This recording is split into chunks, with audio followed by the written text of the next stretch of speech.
আজকের পর্বে আপনাদেরকে রান্না করে দেখাবো সসিন্দা দিয়ে ডিম ভুনা। এরকম ফুটন্ত গরম পানির মধ্যে ডিমটাকে ছেড়ে দিয়ে তারপরে সসিন্দাকে ভুনা করব।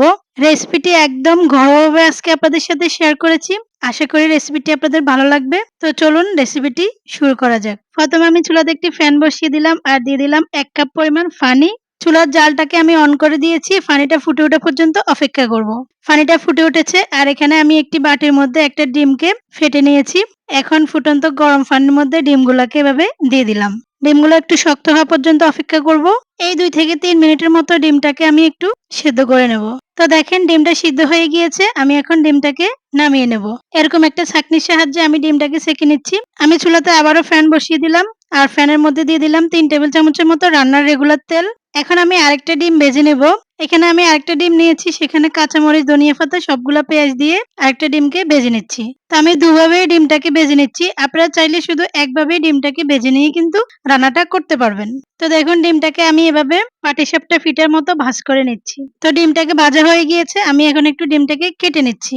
একটি খুন্তির সাহায্যে আমি এভাবে ডিমটাকে কেটে নিচ্ছি। আপনারা চাইলে ডিমটাকে ঠান্ডা করে ছুরি দিয়েও কেটে নিতে পারেন। ডিমটাকে কেটে নিয়েছি আর আমার ডিমটাও ভাজা হয়ে গেছে। এখন আমি ডিমটাকে উঠিয়ে নিচ্ছি। সেম প্যানে আমি দিয়ে দিলাম আবারও প্রায় 3 টেবিল চামচের মতো রান্নার রেগুলার তেল। এখন দিয়ে দিচ্ছি 4 থেকে 5 টেবিল চামচের মতো পেঁয়াজ কুচি। পেঁয়াজটাকে হালকা একটু ভেজে নেব।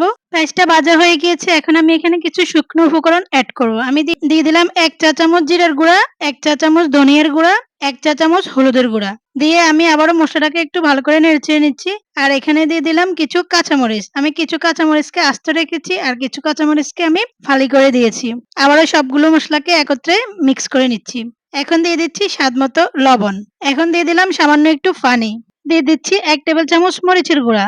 দিয়ে আমি আবারও সবগুলো মশলাকে ভালো করে মিক্স করে নিচ্ছি 2-1 মিনিটের মতো। মশলাটাকে ভালো করে কষানো হয়ে গিয়েছে। এখন দিয়ে দেব সসিন্দা। আমি এখানে 2টি সসিন্দাকে রাউন্ড শেপ করে কেটে নিয়েছি। আপনারা আপনাদের পছন্দ মতো কেটে নিতে পারেন। সসিন্দাগুলোকে উল্টিয়ে পাল্টিয়ে ভালো করে মশলার সাথে মিক্স করে নিচ্ছি। এখন ঢাকনা দিয়ে এটাকে আমি প্রায় 3 থেকে 4 মিনিটের মতো রান্না করে নেব। তো দেখুন সসিন্দা থেকে কিন্তু অনেকটা পানি বের হয়েছে।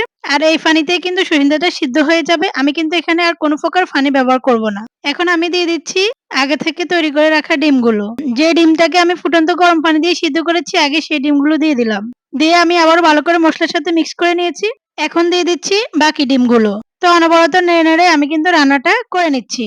এখন দিয়ে দিলাম 1 চা চামচ গরম মসলার গুঁড়া। এই গরম মসলাটা অবশ্যই দেওয়ার চেষ্টা করবেন। এতে কিন্তু রান্নার টেস্টটা দ্বিগুণ হয়ে যাবে। তো আমি আবারও সবকিছু ভালোভাবে উল্টিয়ে পাল্টিয়ে মিক্স করে নিচ্ছি। আমার কাছে লবণটা একটু কম মনে হয়েছিল। আমি আবারও একটু লবণ দিলাম। আমার রান্নাটা কিন্তু মোটামুটি শেষ পর্যায়ে। সবশেষে আমি এখন ধনিয়া পাতা এড করব। আমি দিয়ে দিলাম সামান্য কিছু ধনিয়া পাতা। দিয়ে আমি আবারও সবগুলোকে মিক্স করে নিচ্ছি।